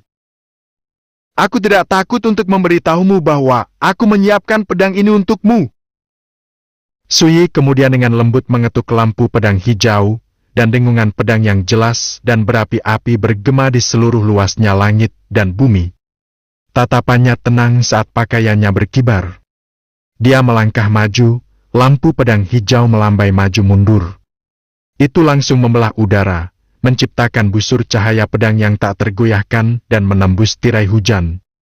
Ia merobek langit malam dengan momentum yang mengancam akan membelah segala sesuatu yang dilewatinya. Dengan pedangku, aku membelah gunung dan lautan. Masalahku surut seperti air pasang. Ini adalah membelah gunung dan lautan dari pedang kegembiraan. Tidak ada cara untuk menggambarkan kekuatan serangan ini. Saat Sui menebas, pedangnya sepertinya mampu membelah ratusan ribu gunung setinggi itu, atau membelah lautan biru yang tak berujung. Tidak ada yang bisa menghalanginya. Para penonton tidak melihat apapun kecuali seberkas cahaya pedang yang membelah langit dan bumi, menembus segala sesuatu yang ada di belakangnya. Kemanapun ia melewatinya, ia dengan mudah menembus arus energi jahat yang meluap-luap, berwarna darah. Itu merobek langit, membelah langsung ke Tuan Muda. Seberapa kuatkah Tuan Muda itu? Dia bahkan tidak takut pada Grand Master Martial Dao. Tapi saat tebasan ini semakin dekat, seolah-olah dia telah menghadapi musuh alaminya. Dia takut karena akalnya. Bahkan sudah terlambat untuk menghindar. Cahaya pedang itu seperti matahari yang menutupi langit. Itu ada di mana-mana, dan ketika mencapai tubuh Tuan Muda, itu melewatinya semudah pisau menembus kanvas, dengan mudah membelahnya menjadi dua. Tidak! Tuan Muda itu melolong putus asa dan menderita. Kemudian, tubuhnya terbelah dua, tepat di tengah, seperti dua bayangan cermin sempurna. Kedua bagiannya terjatuh ke tanah. Tuan Muda yang pernah meremehkan Grand Master, yang pernah mendorong seniman bela diri akumulasi ki puncak ke jurang keputusasaan, telah terjatuh di bawah satu pedang, tubuhnya terbelah menjadi dua. Kekuatan ayunan tunggal ini seperti kekuatan dewa atau abadi. Itu, apakah tingkat kekuatan ini mungkin terjadi di alam sirkulasi darah? Para penjaga terpaku di tempat, terutama seorang penjaga yang tidak bisa menahan diri untuk tidak berteriak. Saya tidak pernah mengira bahwa saya adalah orang buta. Saya benar-benar mengabaikan ahli yang berdiri tepat di depan saya. Paman yang sudah memulihkan sedikit kekuatannya. Adegan ini juga membuatnya terkejut. Hatinya kacau, ekspresinya rumit. Ada rasa tidak percaya, kaget, sekaligus malu. Mungkinkah menantu keluarga Wen kita? Mungkinkah dia menjadi legenda abadi? Guo Bing tertegun tak sadarkan diri. Pikiran yang satu ini diputar ulang melalui pikiran ini. Gadis berpakaian militer menatap tajam ke arah Sui. Gelombang mengalir di hatinya. Dia tidak pernah merasa begitu berkonflik atau lepas kendali atas situasi. Dia mengalami segala macam naik turunnya emosi hari ini. Ada kegembiraan saat menyingkirkan penjahat di gerbang pembawa kematian. Kemarahannya atas sikap menghina Sui. Kesedihan dan kesedihannya atas penjagaannya yang gugur, keputusasaan dan ketakutannya atas krisis yang tiba-tiba ini. Seolah-olah semua emosi yang dia kumpulkan hingga saat ini telah terpotong menjadi dua. Saat Sui mengayunkan pedangnya, emosinya seakan meledak di dalam dadanya. Segera setelah itu, kegembiraan, kebingungan, dan ketidakpercayaan menjalari dirinya seperti gelombang pasang. Pikirannya menjadi kosong sepenuhnya. Yang bisa dia lakukan hanyalah berdiri di sana, menatap pemuda berbaju biru, pemuda yang mengingatkan kita pada makhluk abadi yang dibuang. Lama sekali berlalu sebelum dia sadar kembali. Suara mendesing. Di saat yang sama, Sui menghirup udara keruh. Kilatan cahaya pedang itu dibangun di atas fondasi jimat bambu yang dia tulis malam sebelumnya. Dia menyebutnya formasi matahari pembakar kejahatan yang hebat. Formasi ini tidak terlalu istimewa, tapi jelas itu bukan sesuatu yang bisa diciptakan oleh para penggarap martial Dao, tidak dengan sendirinya. Justru karena budidayanya yang tidak mencukupi, dia membuat set jimat ini. Dia tidak menahan apapun, bahkan menggunakan merek yang berasal dari pedang 9 neraka dan memasukkannya ke dalam jimat. Ini memungkinkan dia untuk menyelesaikan formasi, tetapi hanya sedikit. Terlebih lagi, pada budidayanya saat ini, mengaktifkan formasi saja sudah menghabiskan banyak biaya. Dia terlalu tekun, dia hampir menghabiskan seluruh energi yang dimilikinya, dan bahkan jiwanya menunjukkan tanda-tanda kelemahan. Jika saya hanya berada di alam akumulasi Ki, ini mungkin tidak terlalu membebani. Sui dalam hati mengejek dirinya sendiri. Di kehidupan masa lalunya, formasi matahari pembakar kejahatan besar tidak diperlukan. Yang dia perlukan hanyalah serangan membelah gunung dan lautan. Itu saja sudah cukup untuk melenyapkan para ahli dari alam kekaisaran. Jangankan mayat yang enam pemutusan yang kecil, tidak penting, dan belum tercapai. Sui mengeluarkan rebung bambu blue jada, yang telah dia persiapkan sebelumnya, lalu menelannya dalam beberapa gigitan. Ketika dia merasakan energi melimpah mengalir ke seluruh tubuhnya yang terkuras, dia menghela nafas lega, lalu melirik ke arah mayat yang jatuh. Tuan muda telah terbelah menjadi dua. Darah pekat dan hitam pekat mengucur dari kedua bagiannya. Baunya tengik dan mengiritasi lubang hidung. Setelah diperiksa lebih dekat, kulit tampan tuan muda itu kendur dan mulai pecah. Di bawahnya ada mayat yang sudah lama membusuk. Dengan kata lain, wajah tampan yang diperlihatkan mayat itu sebelumnya hanyalah kulit yang ia kenakan pada dirinya sendiri. Paman yang tiba-tiba tampak pulih dari keterkejutannya. Dia bergegas dan mengepalkan tinjunya. Guru mistik, terima kasih telah menyelamatkan kami. Saya akan mengingat kebajikan ini selama sisa hidup saya. Jika Anda membutuhkan sesuatu dari saya di masa mendatang, ketahuilah bahwa saya tidak akan menolak permintaan apapun. Ekspresinya dipenuhi dengan rasa hormat dan terima kasih. Seorang ahli di levelnya secara alami dapat mengatakan bahwa pemuda seperti Sui bukanlah seniman bela diri biasa. Terlebih lagi, dengan satu ayunan pedangnya, Sui telah membendung gelombang yang mengamuk, menyelamatkan mereka semua dari malapetaka. Jadi, saat menghadapinya sekarang, setiap kata paman yang datang langsung dari hati. Rasa terima kasihnya lebih dari sekedar kata-kata yang bisa diungkapkan. Tidaklah berlebihan untuk mengatakan bahwa serangan tunggal Sui sudah cukup untuk meyakinkan bahkan Grand Master Martial Dao untuk menundukkan kepala mereka. Paman yang mungkin adalah ahli puncak alam akumulasi Ki, tapi sekarang bahkan dia menundukkan kepalanya dan memanggil Sui. Guru mistik! Melihat ini, penjaga lainnya dengan panik juga mengungkapkan rasa terima kasih mereka. Guru mistik! Terima kasih telah menyelamatkan hidup kami. Kami akan mengingat rasa terima kasih ini selama sisa hidup kami. Namun di dalam hati mereka, mau tak mau mereka merasa gugup. Sejak mereka pertama kali bertemu dengannya di kota Guangling, dan bahkan setelah memasuki Mother Ghost Ridge, mereka telah mengecualikan dan meremehkannya dalam banyak kesempatan. Banyak dari mereka bahkan mempertimbangkan untuk turun tangan untuk memberinya pelajaran. Menghadapi dia sekarang, setelah menyaksikan dia membunuh tuan muda dalam satu serangan, bagaimana mungkin mereka tidak gugup? Bahkan seseorang sekuat paman yang telah mengakui kekuatan Sui dan menundukkan kepalanya. Dia memanggilnya Master Mistik, bukan? Tuan, apakah kamu benar-benar abadi? Guo Bing mendekat, gemetar dan tersentak, tetapi tatapannya sangat bergairah, seperti manusia biasa saat melihat legenda abadi. Aku bukan orang seperti itu, kata Sui saat dia berbicara. Tatapannya menyapu paman yang dan yang lainnya.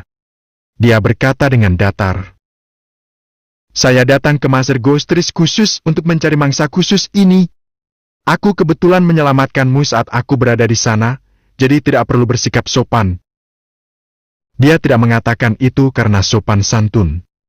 Ketika dia memutuskan untuk mengunjungi Master Ghostris, dia memperkirakan bahwa jika dia mencari rumput anamien atau bunga yang ekstrim, kemungkinan besar dia akan bertemu dengan mayat Tien 6 pemutusan juga.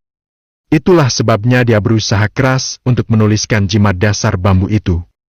Dengan mereka di tangan, bahkan jika dia bertemu dengan mayat Tien 6 pemutusan, dia memiliki cukup kartu untuk membunuhnya. Ah, guru mistik, jadi kamu datang ke sini untuk membunuh makhluk jahat ini. Paman yang akhirnya mengerti. Ekspresinya bahkan lebih hormat dari sebelumnya. Namun meskipun mereka tidak mengetahuinya, sekuat dan sehebat apapun pedang itu adalah kekuatan jimat yang dirancang khusus untuk melawan hantu. Jika target Sui adalah Grand Master Martial Dao manusia, efeknya tidak akan terlalu terasa. Singkatnya, itu adalah pedang yang dia persiapkan secara khusus untuk membunuh mayat Tien 6 pemutusan. Tetapi meskipun Paman Yang dan para penjaga mengetahui hal itu, mereka tidak akan berani menunjukkan rasa tidak hormat sedikit pun. Bagaimanapun juga, kedalaman dan kekuatan pedang itu jauh melebihi batas pemahaman mereka. "Jika kamu begitu tangguh, kenapa kamu tidak langsung menyerang?" Tiba-tiba, gadis berseragam itu menyerbu, ekspresinya berubah karena marah. "Jika Anda melakukan sesuatu lebih awal, bagaimana mungkin Hu Jiu dan Jang Tong dimakan oleh Gulworms? Bagaimana bisa Paman Yang hampir mati? Bagaimana kami bisa tetap ketakutan begitu lama?" Semua orang terdiam, menghadapi rangkaian pertanyaan yang tidak masuk akal ini. Bahkan orang sederhana seperti Guo Bing pun tidak tahan lagi. Dia tidak dapat menahan diri untuk tidak berkata, "Nona, Anda telah menghina dan menolak menantu keluarga kami di setiap kesempatan, tetapi dia tidak pernah menuntut Anda karena hal itu. Sekarang, dia bahkan menyelamatkan hidupmu. Sudah cukup buruk jika Anda tidak berterima kasih. Tidakkah menurutmu menginterogasinya seperti ini agak berlebihan?" Ekspresi Paman Yang juga berubah drastis, dan hatinya bergetar. Nona muda, Nona muda. Sui itu adalah eksistensi menakutkan yang tak terbatas. Dengan kekuatan yang dimilikinya, dia bisa menghancurkan semua orang yang hadir dengan mudah. Bagaimana Anda bisa begitu tidak menghormati dia bahkan setelah menyaksikan kekuatannya? Dia tiba-tiba melangkah maju, ekspresinya parah saat dia menegurnya. "Nona muda, bangun. Kami menganiaya guru mistik Sui sebelumnya. Kami tidak dapat menyalahkannya meskipun dia memilih untuk tidak menyelamatkan kami, namun dia tetap melakukannya karena kebaikan hatinya. Ini adalah tindakan kebajikan yang sangat besar. Bagaimana kita bisa membalas kebaikannya dengan permusuhan?" Kata-katanya tidak sopan sedikit pun. Gadis berseragam militer merasa seperti baru saja ditampar wajahnya. Dia berdiri di sana, linglung, selama beberapa waktu. Ini adalah pertama kalinya dia melihat Paman yang selalu menyayanginya, kehilangan kesabaran padanya. Kekerasan ini terasa sangat aneh dan asing. Dia menikmati kenyamanan dan status tinggi sejak usia muda, dan banyak orang yang menyayanginya. Ditambah lagi dengan penampilannya yang luar biasa dan latar belakang keluarganya yang terkenal, dan kemanapun dia pergi, dia hanya mendengar kata-kata yang menyanjung. Dia tidak pernah menyangka bahwa Paman Yang akan memarahinya karena satu kalimat yang diucapkan secara tidak bergiliran. "Nona, Tuan Cheng benar. Apapun yang Anda lakukan, jangan biarkan kemarahan Anda mengalahkan rasionalitas Anda."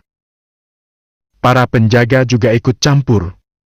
Rasa tidak hormatnya telah mengejutkan mereka juga, dan mereka berkeringat dingin, takut kalau Sui akan mengarahkan pedangnya ke arah mereka karena marah. Jika dia melakukannya, mereka semua akan binasa di sini.